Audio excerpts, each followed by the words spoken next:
और फिर वही अमेरिका सद्दाम हुसैन को फांसी लगवा देता है। और क्यों सद्दाम हुसैन की एक सनक और एक क्रूर शासक बनने की जिद ने 3-3 खाड़ी युद्ध करा दिया। खाड़ी युद्ध किसे कहते हैं और ये कब कब कैसे कैसे हुआ और कैसे इराक से कई टन सोना अमेरिका लेके चला गया। तो देखिए इसके लिए हम लोग को बहुत पहले जाना पड़ेगा, लगभग 100 साल के इतिहास को हम देखते हैं कि इस मिडिल ईस्ट और ये यूरोप के बीच में उस्मानिया सल्तनत का हुकूमत था, जिसे हम ऑटोमन साम्राज्य कहते हैं। ये मुस्लिम शासक थे, ये यूरोप तक कब्जा कर लिया था और यहाँ स्पेन तक जाने वाले थे यहाँ पर। और ये इतना तेजी से बढ़ रहे थे कि यूरोप के लोगों ने कहा कि भैया भागो, कोई नया जगह खोजो। इसी सब सिलसिले में वास्को डिगामा, कोलंबस ये सब खोजने के लिए निकला कि भैया इसी धाने तक चले आए सब। लेकिन बाद में इनका पतन हो जाता है और प्रथम विश्व युद्ध के समय इन लोग का बहुत बुरा हाल हो जाता है। फर्स्ट वर्ल्ड वॉर के समय 1914 से 1918 के बीच ये ऑटोमन साम्राज्य बिखर जाता है, जिसका हेडक्वार्टर तुर्की रहता है, तो जिसे हम कहते हैं तुर्की का विभाजन। अब ये जिला कोई और ले गया, ये देश कोई और ले गया, कहीं स्वतंत्र देश बना, कहीं मिस्र बना, कहीं सीरिया बना, कहीं लेबनान हुआ, और यही हाल हो गया। इस दिल के टुकड़े हजार हुए, कोई यहां गिरा कोई वहां गिरा, और इस तरह से इसके बिखराव से कई देशों का निर्माण हुआ। और यहीं पर था मेसोपोटामिया, और यहां निर्माण होता है मेसोपोटामिया का, जिसे आज के समय हम इराक कहते हैं। तो तुर्की का जब विभाजन हुआ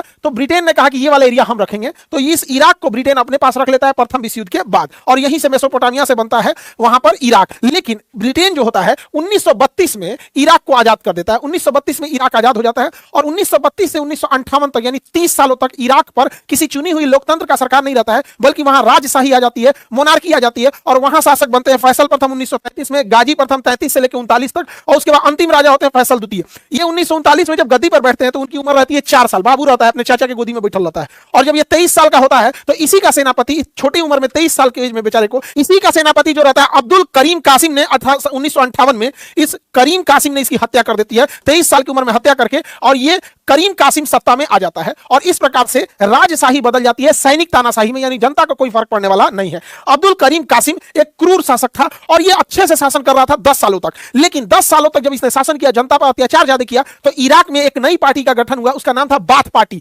बाथ पार्टी अरब एकता की बात करती थी और बाथ पार्टी ने पूरी जनता का विद्रोह करा दिया, जिस वजह से इसके सामने ऑप्शन दिया गया, या तो गद्दी से हटो या तो मार दिया जाएगा। तो ये गद्दी से हटता है 10 साल बाद, और यहां पे चुनी हुई सरकार आती है, और यहां पे एक बाथ पार्टी की सरकार बनती है 1968 में, 1968 में, और इनके राष्ट्रपति बनते हैं अहमद हसन अलबेग। अहमद हसन अलबेग जब राष्ट्रपति बनते हैं तो ये शासन ठीक से चला रहे होते हैं, लेकिन ये रसिया के फेवर में रहते हैं। तो अब अहमद हसन अलबेग, यूएसएसआर उस समय नाम था, बाद में टूट के रसिया बना था, तो उसके फेवर में रहते हैं। तो अमेरिका नहीं चाहता है कि इराक का कोई एक ऐसा राष्ट्रपति आए जो कि रसिया के फेवर में रहे, इसलिए अमेरिका शुरू से, उसकी खुफिया एजेंसी CIA चाहती थी कि कैसे ही अहमद हसन अलबेग को यहां से तासे हटाया जाए। इसके लिए उसे लाया जाता है सद्दाम हुसैन को। देखिए सद्दाम हुसैन कोई सैनिक नहीं था, कोई सेना के पोस्ट पे भी नहीं था, लेकिन ये फील्ड मार्शल की वर्दी पहन के घूमता था। ये बहुत ही क्रूर शासक था। जब ये अपनी मां के पेट में था तो इसके पिता की मृत्यु हो गई थी। जब ये इसकी मां को ऐसा लगता था कि शायद ये ऐसा कुकर्मी है, ऐसा करमफोर के चक्कर में हुआ, तो इसकी मां ने जहर खाने का भी प्रयास किया था। तो ऐसा कहा जाता है कि पड़ोस में रह रहे यहूदी परिवार ने बचाने का प्रयास भी किया था, लेकिन सद्दाम हुसैन बच गया। और जब सद्दाम हुसैन पैदा होता है तो इसकी मां इसे छोड़ देती है और इसकी ये अपने मामा के यहाँ इसका परवरिश होता है। तो बचपन से ये क्रूर शासक था। ये भी ज्वाइन कर लेता है बाथ पार्टी और धीरे धीरे CIA की मदद से ये बाथ पार्टी में ऊंचे पद पर पहुंच जाता है, और हसन अलबेग इसे